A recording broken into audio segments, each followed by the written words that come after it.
Okay, we're back. Now I'm going to do another screen share. Share screen.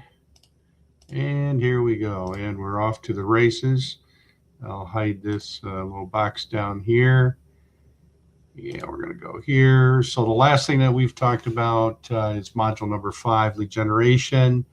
By now, you should have some type of a scraper program, whether you're using Outscraper. There's also another one called, I think, Power Blast Scraper. There's a few of them out there that work with Google Maps.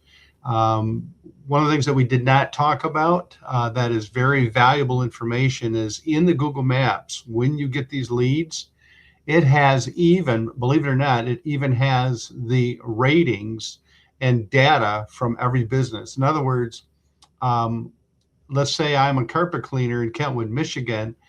I can actually go on to the Outscraper data and it will give me the reviews on that business and their rating, whether it's a 4.5 or 3.2 or 2.9 or 4.9 rating. It tells us what their reviews are and what the ratings are for that business. That could be helpful, useful information when you're talking to these businesses.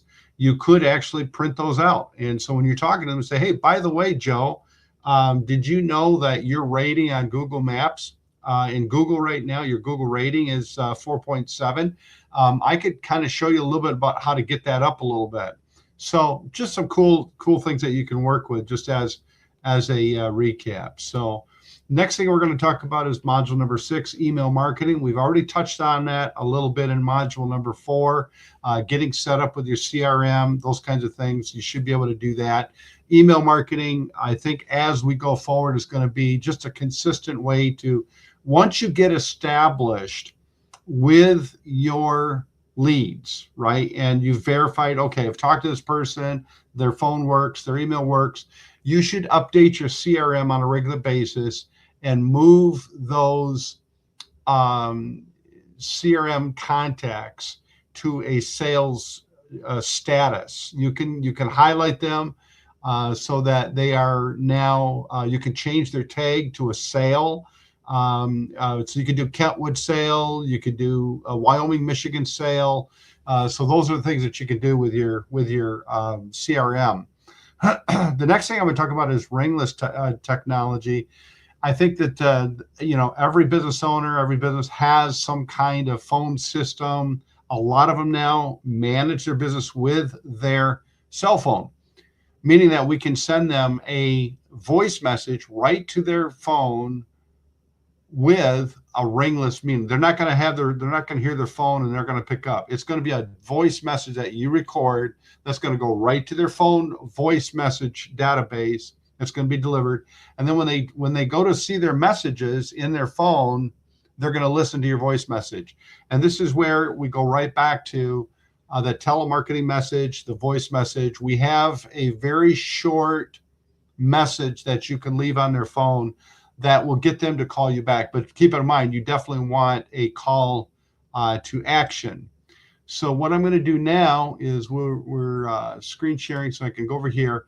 This is one that I'm using called Sly Broadcast, and very, very affordable. I go over here to pricing. You can see the price plans. You can get on a monthly plan. I recommend just pay as you go right now until you really get established and you've got 4, 5, 6 markets going and you've got people working for you. You really don't need more than that. I recommend 1,000 right here, 1,000 delivered voicemails per month. Now, remember, you only have 200 spots or so to fill in a directory, right? So 1,000 delivered voice messages per month is more than what you need. And what I mean by that is you might have 80 contacts right now that you want to reach that you've already emailed. Now remember, you've emailed them. Now let's send them a voice drop. And so that's 80, right?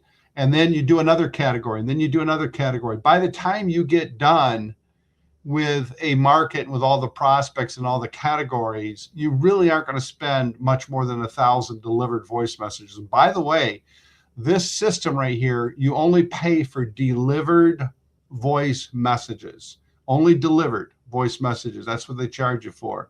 And you get a back office. They show you this was delivered. This was delivered. This one's actually been listened to 3 times. They have that data in their back office that you can do. The other thing that they have is down here, voice personalization with AI. So AI will take your voice message and it can add the person's name. Hi, Bob, this is Dan. Or you could just put in the voice message, and the recording that we give you for the pitch, right? And which has a call to action to call you, because time is limited and space is limited. Remember that. So you can put that recording in, and then it'll just say, hi, Bob, hi, Dave, hi, Karen, we wanted to call you, and da-da-da. So there you go. So anyways, again, this is a tool. And remember, we talked about, how we have a homeowner and we put this giant billboard in their front yard and they don't respond, and we scratch our head and go, why? Well, this is just another tool where some people will respond where others won't, right? So we need to have these tools along with direct mail, mailing, the voice messaging, the email, all of this works together.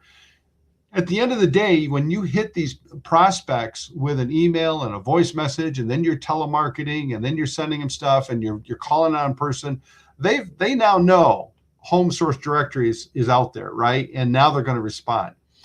Typically, people need to hear 3 or 4 times before they respond. That is a normal B2B statistic. Let me repeat myself. People need to hear from you 3 to 4 times before they're going to respond. So if I'm selling ad space, in my direct mailer, if I'm selling ad space, right? And I call and leave a message, and then I maybe send an email, and maybe another email, and then maybe I send them something in the mail, right? People aren't going to respond. This is marketing. You have to get it into your head. I've got to hit that person 2, 3, 4, 5 times to get them to respond. This is just normal. And part of that is because business owners, they're not thinking about you. They're thinking about their business. They're thinking about their employee problems, that they've got an employee that they've got to fire. They had somebody stealing from them. Employers have all these problems that they have to think about every day in and out. Guys running a pizza shop, and yesterday the supply house didn't deliver him his dough material, so he can't make dough for the next 3 days for pizza, right? Well, that would be a real problem. Now he's got to figure out where to go find dough for the next 3 days. And by God, this happens, believe it or not. I talked to a pizza guy the other day, and he gets regular daily deliveries from the produce company. They bring him all these fresh fruits and vegetables for, making pizza. And because of weather, we had snowstorms up here in Michigan. Well, because of the snowstorms, guess what? Even though people are at home and they want pizza delivered, they didn't get their deliveries, so they can't make pizza, right? These are real problems that business owners have. And so when we're trying to sell them an ad, they're going, that's the last thing I've got in my mind right now. So we have to remember, stage your marketing, repetition, and we'll get the message through to them. So this is how you just have to keep these things in mind. Does that make sense?